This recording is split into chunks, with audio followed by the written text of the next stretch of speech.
I tried the Bauer Lite, and it may be a better keyboard than I thought. Let's get into it.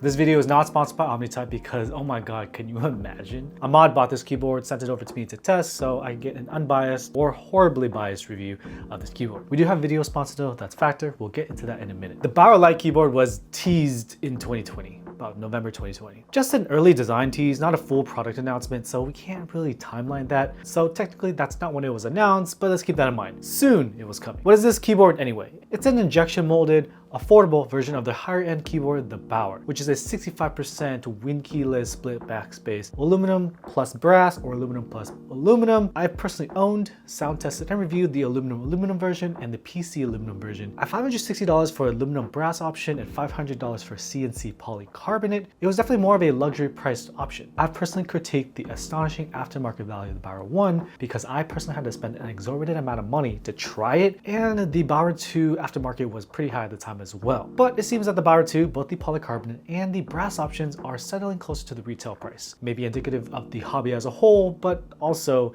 it really isn't worth $1,000 anymore. So why does that matter? Well, around the announcement of the Bauer Lite, the aftermarket value of the Bauer 2 at that time was closer to around $1,000 for the polycarbonate version and $1,500 for the brass version. The promise of a cheaper Bauer with the same layout and the aesthetic and the feel for under $200 was a huge deal. That's a fraction of the price, going from $1,000 plus down to under $200, right? You know what's also a huge deal? Factor meals. Cross meal prepping off your list this holiday season with Factor. Skip the planning, grocery shopping, chopping, prepping, cleaning, and just get Factor's fresh, never frozen meals delivered directly to your door. Chef crafted meals that are ready in under 2 minutes, sign me up.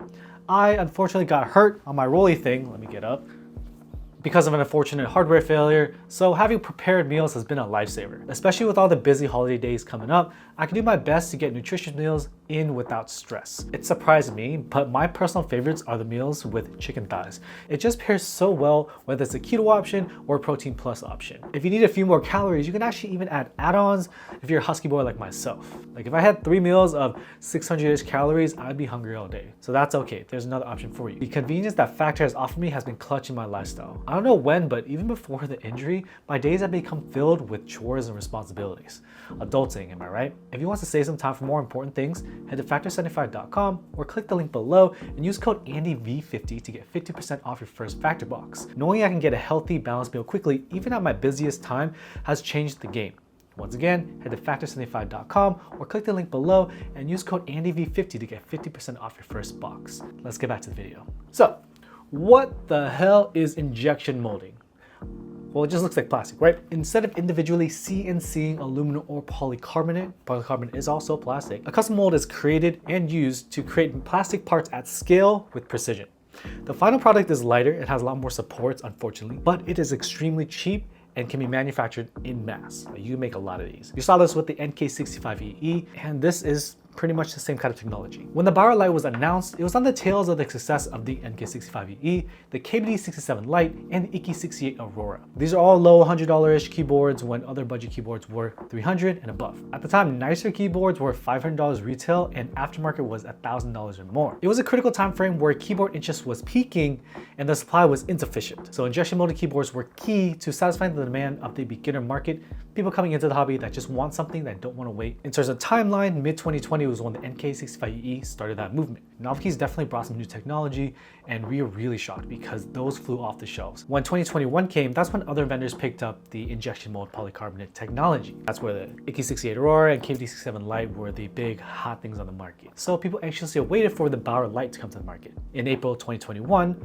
about 5 months after the original tease, they announced beer koozies. Of course, it was April Fool's, so it's kind of a joke, haha, but also 5 months have passed and it seems like ages, especially at that time. Everything was just picking up, selling, and no real news on the Bauer Lite. Omnitype was apparently dialing in the design of the Bauer Lite, but really the clock was ticking. Like the more you wait, the more people get their hands on cheaper, affordable boards.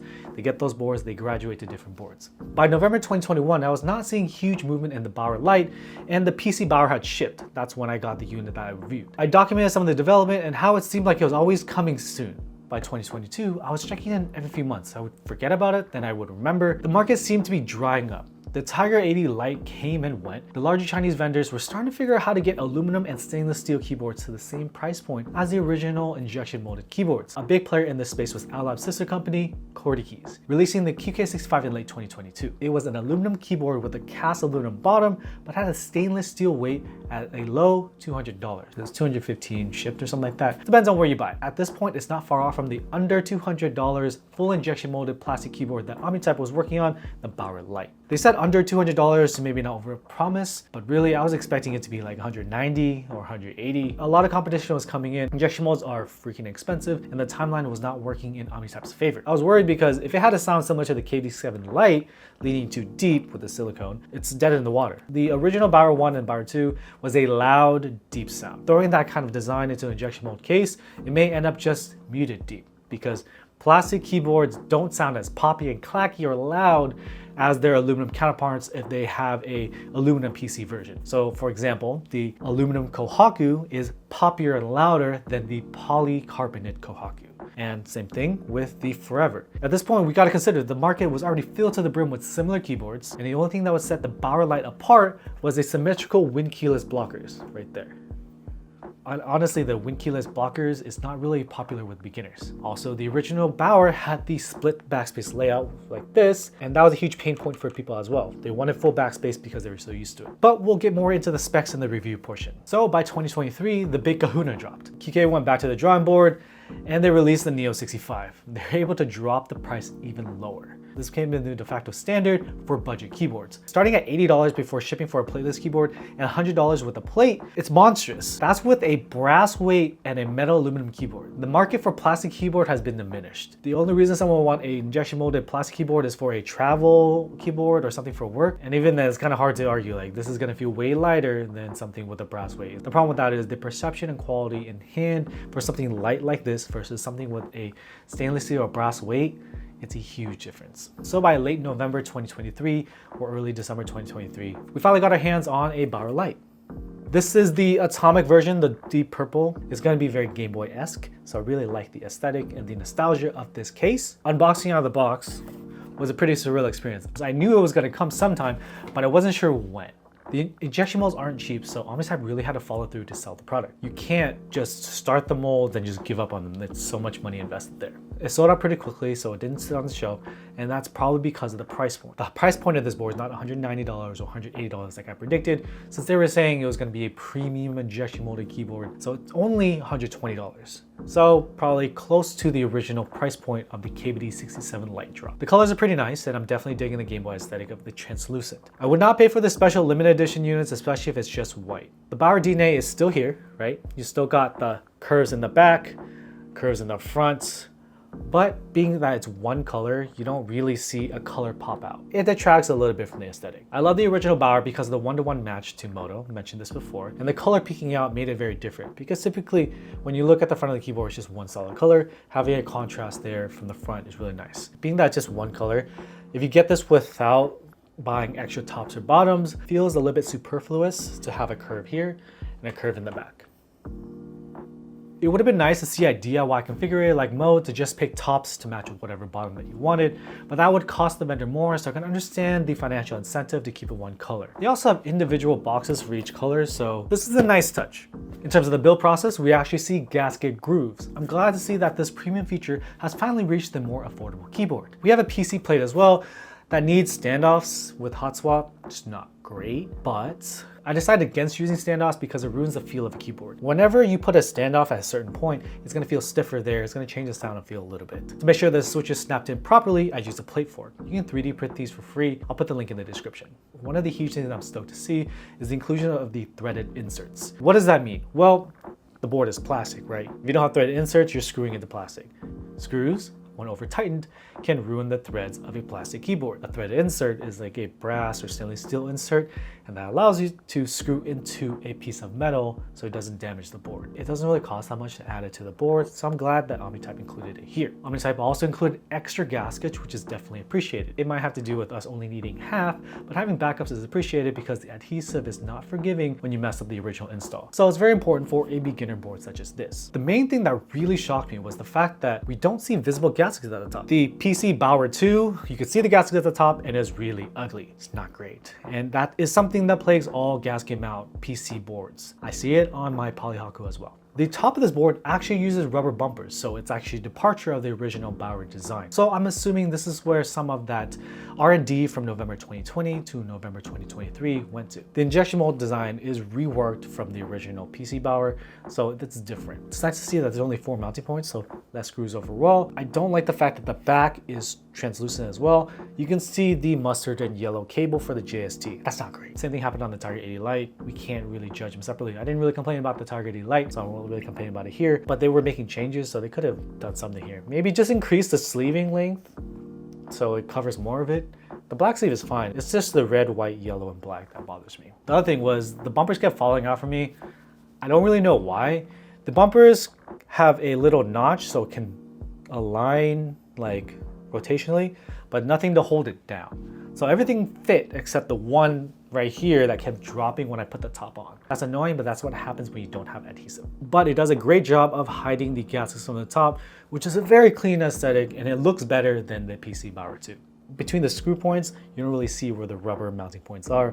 It really blends in as the one cohesive aesthetic. Another thing is they have a new design for the PC plate. You can get a full backspace if you break off a piece of the plastic of the plate. Omnitype says that doing split backspace in a regular plate leads to misaligned keys. I personally never experienced that, but if you want to hear, you can just break it off so you can get your full backspace. The odd thing is that there's no stepped caps lock in the hot swap.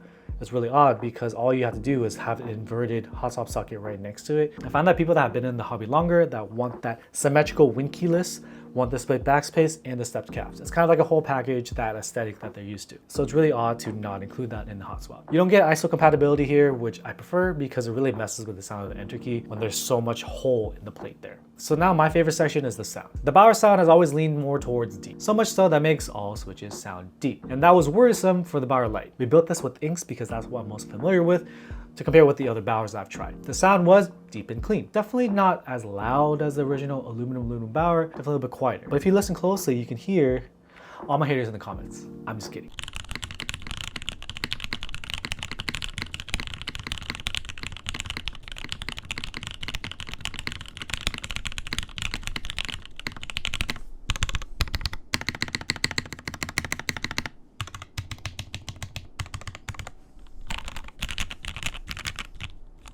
We opted to do no PCB foam because that would taint our review of the sound. We can discern the sound of injection mold here. The sound of this gasket mount board and injection mold case is probably about the same tier as the other injection mold cases. It doesn't sound hollow at all, even without foam. So we at least hit that bar. The other thing though I had to check is, how does it sound with other switches that are not deep? We did SP Star Meteor White V1, and we also tried Broken In Cherry MX Blacks, all on the PC plate, so compare it with the Gatorade inks. And I'll let you listen here. Ink. SP Star Meteor White V1, MX Black. Ink, MX Black, SP Star Meteor White.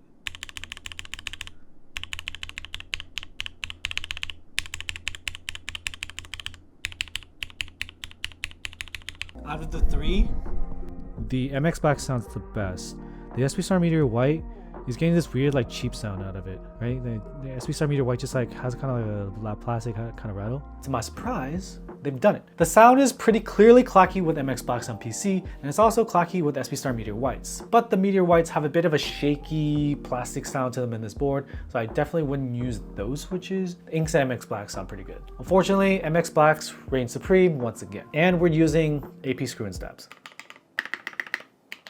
I love these screw and stabs because as I move keyboards around, I keep having those little wedges in the snap-in pop out and I lose them, I have to reinsert them, it become a pain in the butt. With the screw-in, don't have to worry about that. If you want to buy them, consider using my Divinity link in the description. So what do I think about this keyboard as a package? I still think it's too late. The Neo 65 eats us for breakfast. But for the retro aesthetic with the colors, the ability to buy tops and bottoms separately, so you can add more aesthetic and customization, and a lighter keyboard with a comfortable front height and side beam angle, it's not bad. I personally do not need a travel keyboard for anything, but for the fans of the Bauer look, sound, and feel, and want a cheaper keyboard for fun, this may be it. I was honestly surprised to see this get to $120. I thought it was gonna end up more like $189.99, $179.99, but if it were that price point, the market definitely would have let it sit. What do you think of the Bauer Lite?